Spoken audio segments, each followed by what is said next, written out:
N2 News. సిపిఎంఐ liberation Eluru జిల్లా మహాసభలు November 1వ తారీఖున నూజివీడులో జరగబోతున్నాయి. ఈ మహాసభలకు సన్నాహంగా ఏలూరు జిల్లా కమిటీ సమావేశం ఇక్కడ జరిగింది.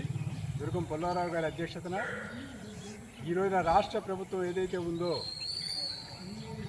కార్మికులకు ద్రోహం చేసే విధంగా పని గంటల్ని 10 గంటలకి పెంచుతూ 13 గంటలు కూడా చేసే విధంగా కార్పొరేట్లకి బడా కంపెనీలకి లాభం చేకూర్చే విధంగా అసెంబ్లీలో నిర్లజ్జగా 2 బిల్లులు తీసుకురావడం జరిగింది. దీన్ని ఏఐసిసిటియు సిపిఎంఐ లిబరేషను పూర్తిగా వ్యతిరేకిస్తున్నాం.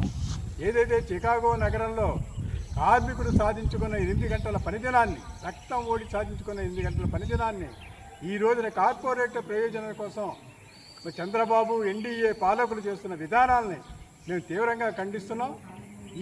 ఈ బిల్లులు రద్దు చేయాలని కూడా మేము భవిష్యత్తులో ఏఐసిసి ఆధ్వర్యంలో రేపు 6వ తారీఖున నూజివీడులో పెద్ద ఎత్తున కార్మికులతో ధర్నా కార్యక్రమాన్ని కూడా చేపట్టబోతున్నాం.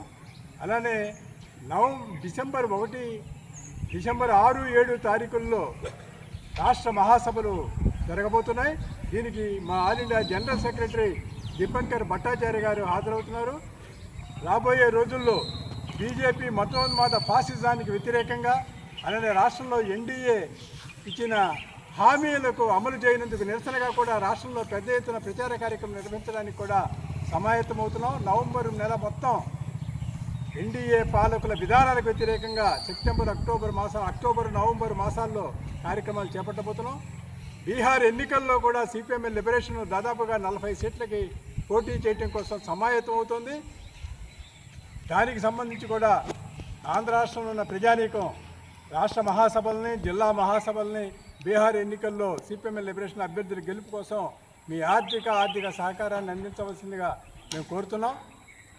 రాష్ట్రంలో కార్మిక వ్యతిరేక విధానాలని అలానే ఈ రోజున చూసుకున్నట్టయితే 10 మెడికల్ కాలేజీలని ఈరోజు పీపీపీ పద్ధతిలో ప్రైవేటు పరం చేయడానికి చంద్రబాబు సిద్ధమవుతున్నాడు. ఈ విధానాలను కూడా మేము తీవ్రంగా ఖండిస్తున్నాం.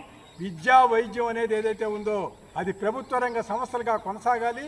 ఈరోజు రాష్ట్రంలో నిరుద్యోగ సమస్య పరిష్కారం చేస్తానని, 20 లక్షల మందికి ఉద్యోగాలు కల్పిస్తానని చెప్పిన చంద్రబాబు మాటలు ఏమాత్రం కూడా ఇక్కడ అమలు జరగలేదు.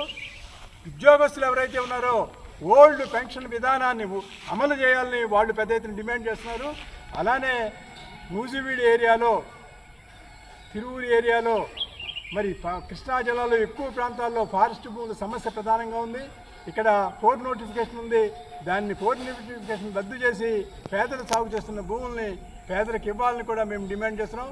అలానే ఆశా అంగన్వాడీ కార్మికులకి సుప్రీంకోర్టు నిర్ణయించిన ప్రకారం కనీస వేతనాలు 36,000 రూపాయలు ఇవ్వాలని మేము డిమాండ్ చేస్తున్నాం. త్వరలోనే వారి సమస్య మీద కూడా పెద్ద ఎత్తున ఆందోళన చేయబోతున్నాం. ఈరోజు సూపర్ 6 కాదు, ప్రజా 6 డిమాండ్ల పేరుతో సిపిఎంఐ లిబరేషను రాబోయే రోజుల్లో తెలుగుదేశం ప్రభుత్వ విధానాలకు వ్యతిరేకంగా పెద్ద ఎత్తున ఆందోళన చేపట్టడానికి కూడా సమాయత్తం కాబోతుంది.